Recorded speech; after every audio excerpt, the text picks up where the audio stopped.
agora o papo agora é mais sério. Mais.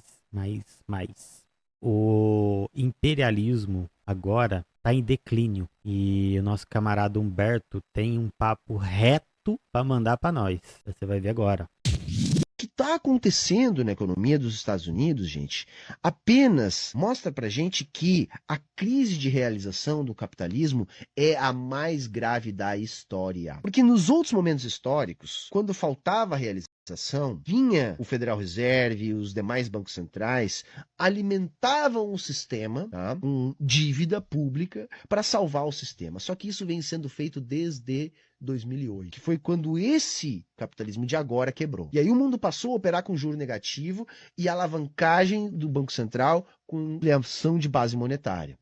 Só que não havia inflação. Com juro baixo, você conseguia controlar a explosão da dívida. Agora, o mundo é outro. Porque, claro, o capital ele nunca se sacia. Então, se aquela conjuntura era necessária para continuar alimentando a roda do capital, agora precisa de muito mais. Só que mesmo agora com muito mais, esse muito mais já não é também suficiente.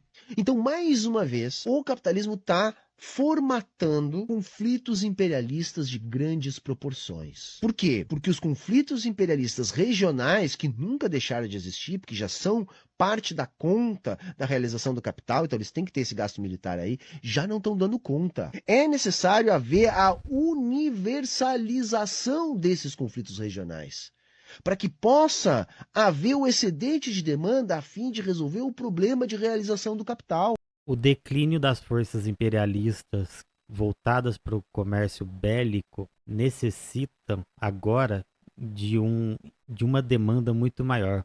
Tem que produzir, tem que vender, tem que haver novamente um esforço de guerra das grandes potências globais para resolver o problema de realização do capitalismo. Só que, gente, mesmo que isso aconteça agora, e vai acontecer, tá? É irreversível. É irreversível. A gente está vendo uma escalada fascista no mundo inteiro, e isso é apenas o silêncio que precede o esporro, o prelúdio da hecatombe. Mesmo que a guerra venha para ajustar os ponteiros do problema de realização, a próxima guerra vai ter que ser maior. A próxima guerra vai ter que ser mais próxima dessa. Porque, como o capital é uma massa que cresce, sempre o problema da realização vai ser maior. O problema do montante a ser realizado vai ser maior. Esse sistema não se sustenta mais.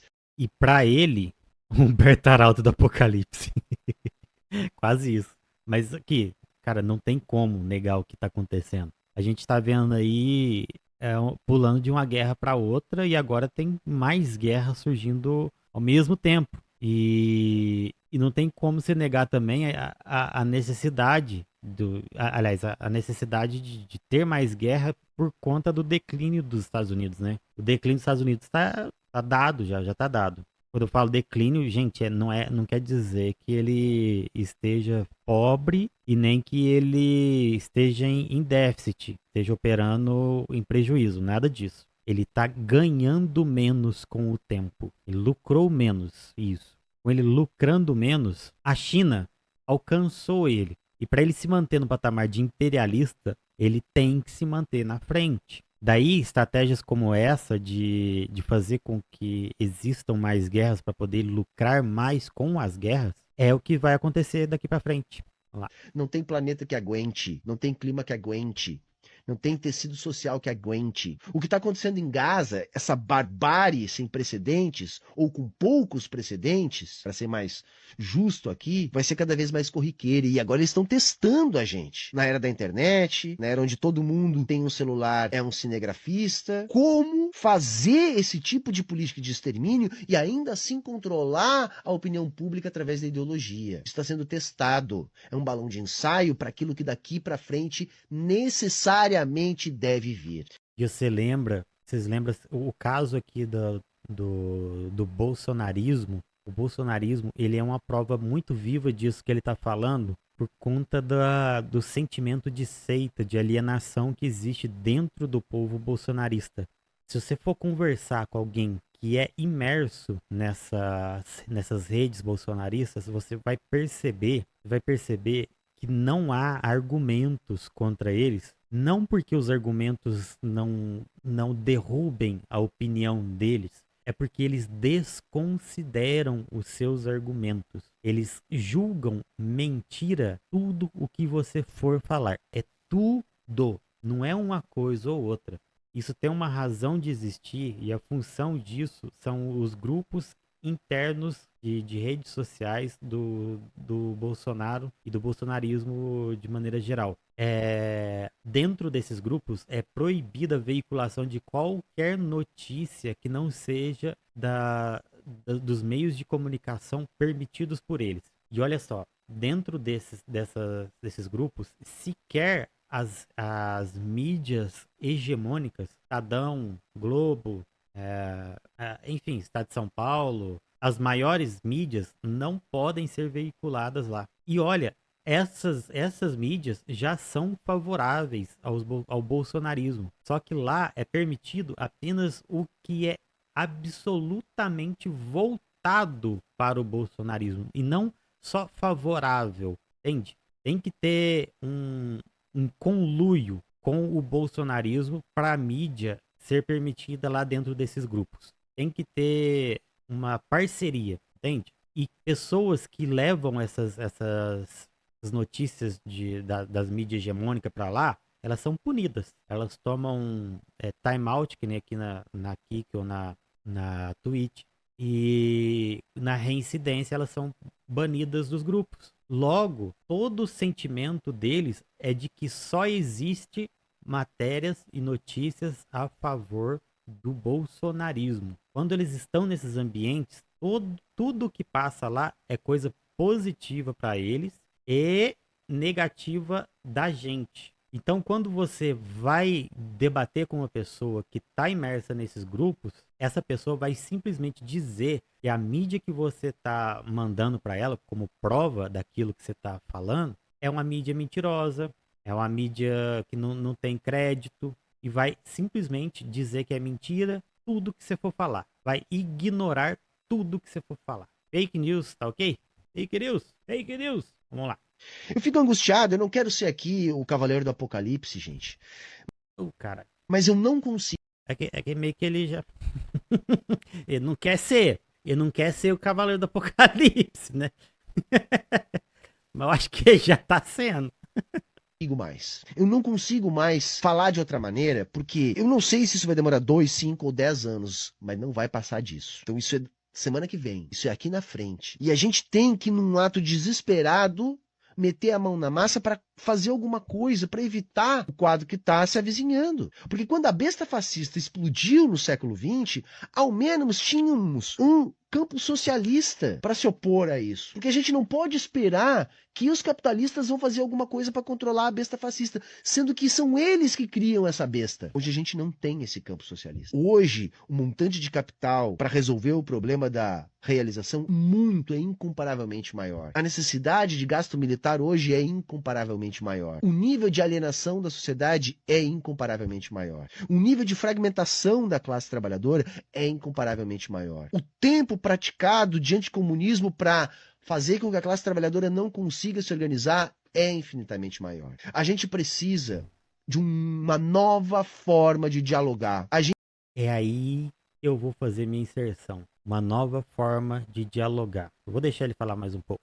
A gente precisa urgentemente desenvolver uma forma de comunicação, de militância, que aproveite aquilo que a melhor literatura nos ensinou, que as melhores experiências históricas nos ensinaram, mas nós precisamos construir tudo isso de novo à luz da nossa realidade. E é importante isso que ele falou, porque a comunicação é o que nos mobiliza. Querendo ou não, é a maior e mais importante ferramenta do nosso campo e do campo deles também. Não é à toa que eles são donos das grandes mídias, porque a comunicação é absolutamente importante para isso. E aqui eu quero voltar lá naquela questão que eu sempre falo aqui, parece até rádio quebrado, piano de uma nota só, para falar que a gente da esquerda radical, a gente peca no sentido de fazer a nossa militância ser muito amarga para a maioria da esquerda. Ela é muito amarga. Ela bate na esquerda muito, muito e muito. Eu vou falar mais ou menos aqui como um publicitário de formação e também como marxista. O publicitário aqui que está falando, ele é uma pessoa que entende que a gente deve ter um diálogo aberto, claro e amistoso com o nosso público-alvo. Nosso público-alvo, para quem não entende muito disso, é o público que está mais suscetível a nos entender. O público-alvo da esquerda radical, ou seja, aquele público que a gente quer e que a gente acha que está mais fácil de vir para o nosso lado, não é a direita. O nosso público-alvo é a esquerda liberal. Porque a esquerda liberal é quem está o próximo que está à nossa esquerda. E, ó, primeiro, esquerda radical, esquerda liberal, centro-direita, extrema-direita. Certo? Então, o nosso público, que já é formado da esquerda radical, a gente não precisa alcançar, porque já está dado, já conseguimos conquistá-lo. Então, o próximo passo é juntar força com aqueles que podem estar do nosso lado. E os mais fáceis de estar do nosso lado hoje é a esquerda liberal. E aí você vai lá e compra briga com deputado, com presidente, com governador, com maneiras, com jeitos destrutivos, com críticas destrutivas, sem ter uma fala propositiva, só com a intenção de mostrar que você está certo e eles errados, não é algo legal. A pessoa da esquerda liberal, ela vê isso e cria ranço. Quando ela cria ranço, ela cria uma barreira que vai separar ela da gente. A esquerda radical precisa ser aquele grupo e todo mundo sabe que se a coisa ficar feia, ela vai abraçar você porque você é trabalhador. Todo mundo da esquerda liberal é trabalhador igual a gente. Direita também, extrema direita também, só que eles não são os mais próximos da gente para a gente ter a necessidade de nos preocupar tanto com eles, porque é mais gasto energético para a gente tentar trazer uma pessoa da direita para o nosso lado do que uma pessoa da esquerda liberal. A gente entende que para poder fazer uma conscientização para a pessoa vir para o nosso lado, o esquerdista liberal, ele tá mais fácil porque ele já reconhece muitos dos nossos valores. Vou abraçar ninguém me abraça. Tá certo. Então é isso que eu tô falando, sabe? É que nem no vídeo que eu fiz lá, que eu comentei sobre a crítica do Eduardo Moreira sobre o Lula.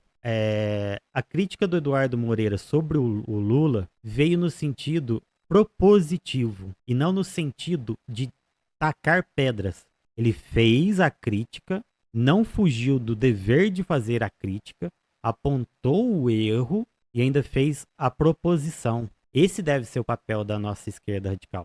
E não afastar a esquerda liberal. Entende? Eu vou dar sequência aqui que ele vai falar mais um pouco. E isso a gente tem que fazer com urgência. A gente tem que aderir a um pragmatismo absoluto. A gente tem que saber utilizar. Aderir ao pragmatismo absoluto. Isso aqui, com essa frase que ele fala, ele já meio que entendeu um pouco disso que eu tô falando aqui. Abraçar o pragmatismo absoluto é entender como as coisas funcionam e usar isso ao nosso favor. Vou dar mais sequência. Utilizar melhor as ferramentas de comunicação, de militância, de organização de base, de organização de militância. A gente tem que, para ontem, fazer as discussões mais sérias, mais profundas, mais estruturais, porque não há mais espaço e tempo para que a gente continue com as ilusões da social-democracia, da democracia burguesa. Dos 5, 8, 10 anos a gente pode pensar em melhorar um pouquinho, avançar um pouquinho para começar. Não há mais tempo. Vai ser a nossa geração que vai sofrer. Não é mais nem a próxima. Eu não estou falando só da hecatombe climática, eu estou falando da guerra imperialista e da destruição. Esse é o quadro. Eu tentei trazer aqui alguns dados da economia dos Estados Unidos, porque eu não quis dizer com esses dados, tá? Acabou o dinheiro nos Estados Unidos, eles vão quebrar porque faltou dinheiro. Não, não é isso. Eu estou dizendo que o modelo de crescimento baseado numa expansão, tá, do dólar infinita para realizar capital vem dando sinais de que se esgotou ou que Aqui, só para poder deixar claro, eu sou petista, galera, tudo sabe. A minha estratégia dentro do partido é a estratégia. É coisa o que eu vou falar aqui é coisa que nem se poderia estar falando. Só que como eu sei que o meu público-alvo aqui, quem que eu tô querendo chegar, é mais a galera da esquerda radical, porque eu ainda não tô querendo romper a bolha. Eu tô conquistando a bolha. Pessoas que chegam até mim são as pessoas da esquerda radical. Então, logo, eu ainda não conquistei a minha própria bolha. Então, eu sei que quem está falando comigo, absolutamente a maior parte dessas pessoas são as pessoas da esquerda radical. Bom, sendo assim, eu vou falar. A gente, dentro da resistência socialista, que é a nossa tendência interna do Partido dos Trabalhadores, que é uma tendência marxista-leninista, a nossa estratégia é a de diplomacia com o público geral, manter as aparências de diplomacia, enquanto agimos internamente e nos acordos nos usos de nossas ferramentas internamente, com o povo diretamente fora dos holofotes, a gente age como marxistas, leninistas e como que eu posso dizer? E meio que com a intenção de buscar uma revolução. Como que eu posso exemplificar isso? Por exemplo, aqui em Minas Gerais, eu já comentei mais ou menos isso em algumas outras oportunidades que eu tive. A gente fez um trabalho de mapeamento das zonas rurais do sul de Minas Gerais. Acho que foi entre 4 ou 6 camaradas, não tenho noção direito agora, onde no governo Pimentel a gente tinha acesso a uma secretaria do governo e o camarada que ficou à frente dessa secretaria, que o camarada maoísta nosso, do nosso campo, da nossa tendência, ele entendeu que estar à frente de uma secretaria dentro da superestrutura do capital não traz benefício nenhum, porque ele não consegue mudar a estrutura. Logo, ele direcionou todas as forças dele e das ferramentas que ele tinha para poder fazer esse mapeamento do sul de Minas e identificar todas as vilas rurais que temos aqui no sul de Minas. Com isso, a gente obteve acesso a uma planilha de mais de 1.000 vilas que mais de 80% dessas vilas sequer no Google Maps está, ainda hoje. Ainda hoje, o Google Maps não reconhece 80% ou mais dessas vilas que a gente identificou. Então, continuando aí para poder fazer essa exemplificação, nesse trabalho, depois de identificar onde que está cada vila, foi feito o trabalho de mandar os camaradas ir lá e conferir, conversar, ficar 1 ou 2 dias nessas vilas para poder ver como que funciona o trabalho deles, qual que é a ideia deles de mundo, o que que eles fazem da vida, enfim, entender o pensamento das pessoas que moram nessas vilas. Nesse estudo, que foi muito bem trabalhado, muito bem anotado, tudo anotadinho, a gente fez um laboratório social e tivemos as nossas conclusões. A gente reparou que a opinião das pessoas sobre política lá dentro é superficial, seja ela para a esquerda ou para a direita. É muito superficial. Isso mesmo com o fascismo entrando. Foi meados de 2017, eu acho, isso aí. 2017, 2016, não, 2017, 2018. Mesmo com o fascismo entrando, a opinião dessas pessoas do campo sobre política era sempre superficial. Por quê? Porque era fácil de você ser reconhecido como uma liderança das vilas e que a sua liderança cumprisse um papel de moldar opiniões, moldar estilos de vida. A conclusão nossa a partir disso é que as opiniões políticas dessas pessoas são frágeis. Logo, a gente entendeu que essas vilas, que são um povo que não é tido como público-alvo das nossas propagandas políticas, e por isso eles não têm um apego à política, ela está sendo jogada de lado. Essas pessoas não estão sendo consideradas enquanto a gente faz política. No nosso modo de fazer política, essas pessoas não são consideradas. Isso é um erro meio grave da nossa militância, porque denota que o nosso alvo, a nossa estratégia é voltada para um proletariado. Por que eu falo que é isso? Nessas vilas, o sentido de vivência deles, a sociabilidade deles é muito mais parecida com uma comunidade de campesinato, é muito mais parecida com um campesinato do que de um proletariado. Porque lá eles têm uma relação com o trabalho, uma relação com a religião e uma relação com a própria propriedade. É muito mais intensa do que na cidade. Com isso a gente vê que lá nesses campos temos um trabalho de pessoas que se assemelham muito mais com o campesinato do que com o proletariado. E com a nossa estratégia sendo voltada para o proletariado, eles não se sentem, como posso dizer, atingidos, representados pela nossa estratégia, pela nossa fala, e por isso, qualquer opinião que eles tenham de política, seja de esquerda ou contemplados, obrigado, Thaís, qualquer opinião política que eles tenham é superficial, porque faltou a representatividade, faltou ser contemplado por aquela estratégia, seja lá de qualquer política que tenha chegado até ele. E aqui, eu quero mostrar aqui um comentário que eu achei muito bacana desse cara, ó, que com, meio que considera muito o que eu acabei de falar, contempla, né? Olha aqui, na minha humilde opinião, o problema é o discurso. Como trabalhador comum, eu me encaixo nesse grupo. Vai compreender o discurso, o contexto histórico de tudo que foi colocado, pois a vida de nós pobres e trabalhadores muitas vezes é trabalhar e pagar conta. O discurso da extrema direita fascista e raso, mas é raso, esqueceu um acento, é raso, mas é mais digerível. E eles têm um fator muito forte ao lado deles, a religião.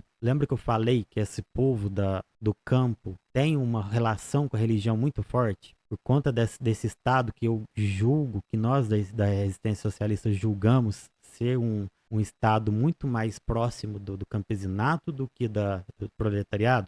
Então, nesse sentido, eu acho que eles estão ganhando os vilarejos mais do que a gente. Só que se a nossa propaganda tivesse voltada para um povo do campesinato, com certeza esse povo seria absorvido pela nossa militância. E aqui em Minas Gerais, pode não ser o caso de muitos outros estados que a gente tem aí no Brasil. Mas aqui em Minas Gerais, cerca de 30% da sociedade vive nessas vilas.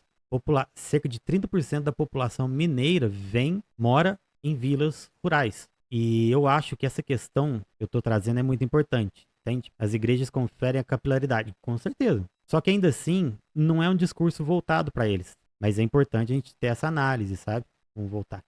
Pelo menos esse esgotamento está muito mais próximo. E não esperem que os Estados Unidos vai, poxa vida, o nosso modelo se esgotou. Que pena, né? Vamos ver agora quem é que vai liderar a economia global e a política global. Não, eles vão cair, mas vão cair atirando. A desigualdade já explodiu nos Estados Unidos. Os Estados Unidos já é disparadamente o pior país rico para a classe trabalhadora viver. Então, não esperem que eles vão ver a sua economia implodir sem antes implodir o mundo inteiro se necessário. Isso aqui, gente, é para quem tá duvidando, ó. Não paguem para ver. Os Estados Unidos, quando cair, vai cair matando, atirando e vai buscar acertar o máximo de pessoas, países do mundo. Vegano ateu em Mato Grosso, zero capilaridade. Vai morrer atirando, vai morrer atirando. Estados Unidos vai cair atirando. A gente já sabe que ele está sendo superado pela China. E a necessidade de estar à frente, por ser uma potência imperialista, vai fazer com que ele tenha que dar esse último respiro. Esse último respiro é ele cair atirando. Vai tacar bomba pra todo lado, sim, com certeza. E é isso que eles já estão começando a fazer. Por isso é urgente que a gente faça alguma coisa. Vejam, o que está. Bom, é isso. Vídeo do nosso camarada Humberto. Eu disse aqui como é a nossa estratégia dentro da resistência socialista. Lembra quando eu falei que a nossa estratégia pública é a diplomacia, é fazer a crítica sem ofender e não se eximir do dever de fazer a crítica, enquanto estrategicamente agimos como marxistas, que foi essa estratégia do campesinato um dos exemplos. Temos muito mais exemplos. Para esse tipo de estratégia do campesinato, foi necessário termos um cargo na política. Um cargo na política, só um cargo na política possibilitou com que essa estratégia fosse cumprida, realizada, entendeu? Por isso que a gente escolheu o PT como a nossa ferramenta política. Porque se não fôssemos do PT, essa estratégia de identificarmos e irmos até essas vilas, impossivelmente teríamos cumprido. Jamais teríamos feito esse tipo de ação. Só por sermos do PT que conseguimos. Entende? Eu sou um maoísta eleitoreiro. Enfim, e é por isso que eu justifico a minha militância dentro do Partido dos Trabalhadores. E é também por isso que eu justifico o não ataque aos camaradas da esquerda liberal. A crítica tem que ser feita, obrigatoriamente. Mas as coisas boas devem ser divulgadas. Dificilmente eu vejo camarada divulgando coisas boas da esquerda liberal. As coisas boas devem ser divulgadas e as críticas que são feitas, que devemos fazer, elas têm que ser propositivas e não destrutivas. Enfim, é isso aí o vídeo de hoje. Muito obrigado todo mundo que participou. E a gente se vê no próximo vídeo aí, viu? Então, ó, curte, comenta, compartilha, segue nós, ativa o sininho. 5 coisinhas e tamo já indo.